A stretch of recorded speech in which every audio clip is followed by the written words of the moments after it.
With you in the fight back, and today I'm going to be reviewing Slander, Liberal Lies About the American Right by Ann Coulter.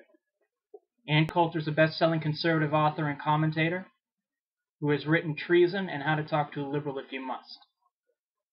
She purports to explain how liberals who control the media, according to her, have maligned the political right.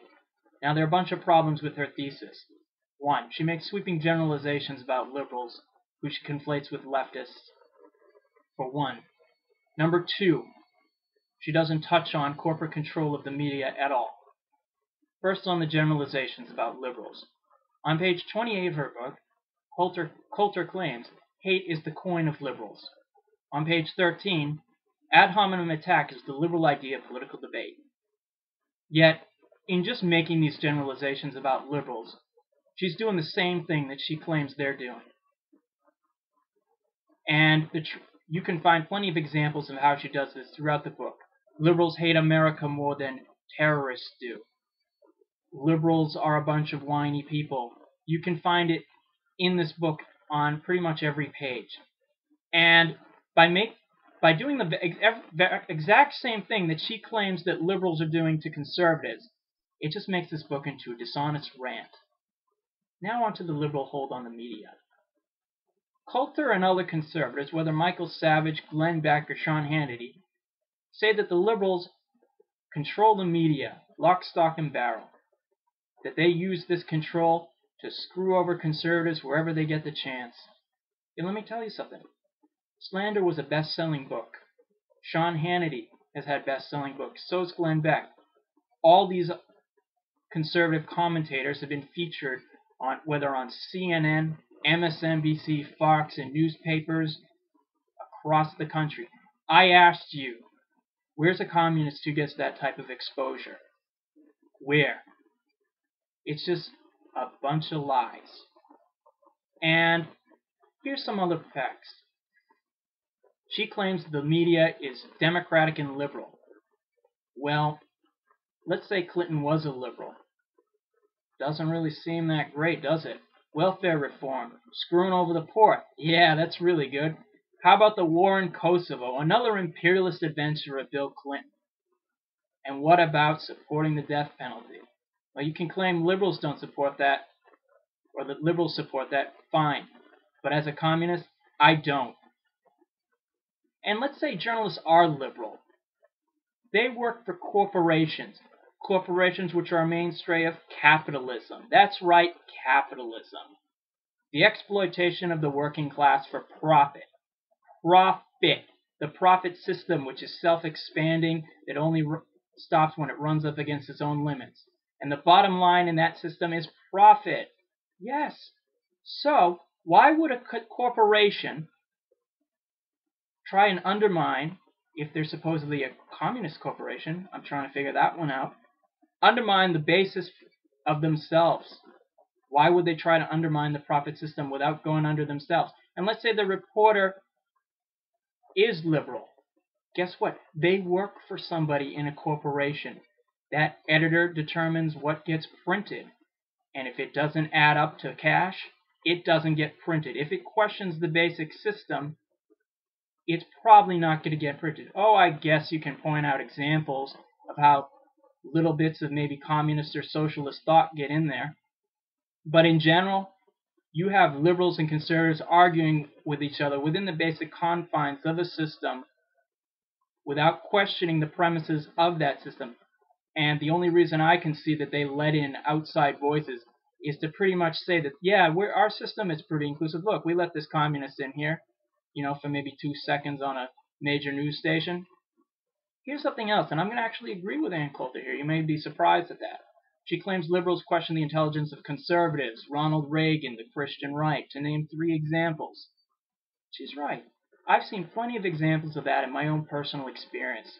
Family members who question the Christian right as stupid, uninformed. And however amusing that may be to do, it's just not going to, if you don't touch on questions of policy, ideas, line, you're not really going to have a real debate. So for Ronald Reagan, here's some criticisms of him that really don't touch on his supposed stupidity or intelligence.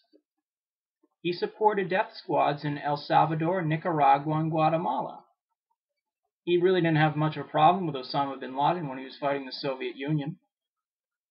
He lowered the corporate tax rate, slashed benefits for poor people. The Christian right, they support intelligent design. That's pretty stupid. I mean, it's not science. It's just religion cloaked up as science. And conservatives, I'm not going to question their intelligence. There are plenty of smart conservatives. Yet austerity measures that are now being proposed in Congress, what, you want people to die in the streets or something like that? There's some examples.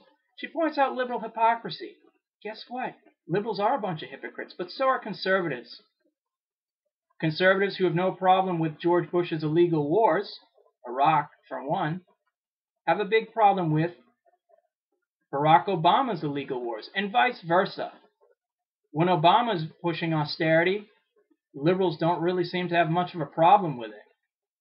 Yet if George Bush were to do it, oh, they got a big problem with that. Ann Coulter just ignores the conservative hypocrisy and focuses on the liberal ones. Yet, liberals and conservatives support capitalism. They're basically good cop, bad cop, at best. I tend to think they're both bad cop. And that means both of them are a bunch of hypocrites, and they're both enemies of working people, whether in the United States or abroad. And let's end this right now. Ann Coulter claims that there's a liberal elite in control of the media in the United States, and that conservatives are a maligned, poor group, that they're just victims here. Yet liberals and conservatives are the elite. And Ann Coulter is part of a rather long-standing conservative effort. We could trace it to the 1970s as part of the neoliberal assault on the welfare state, to direct your anger.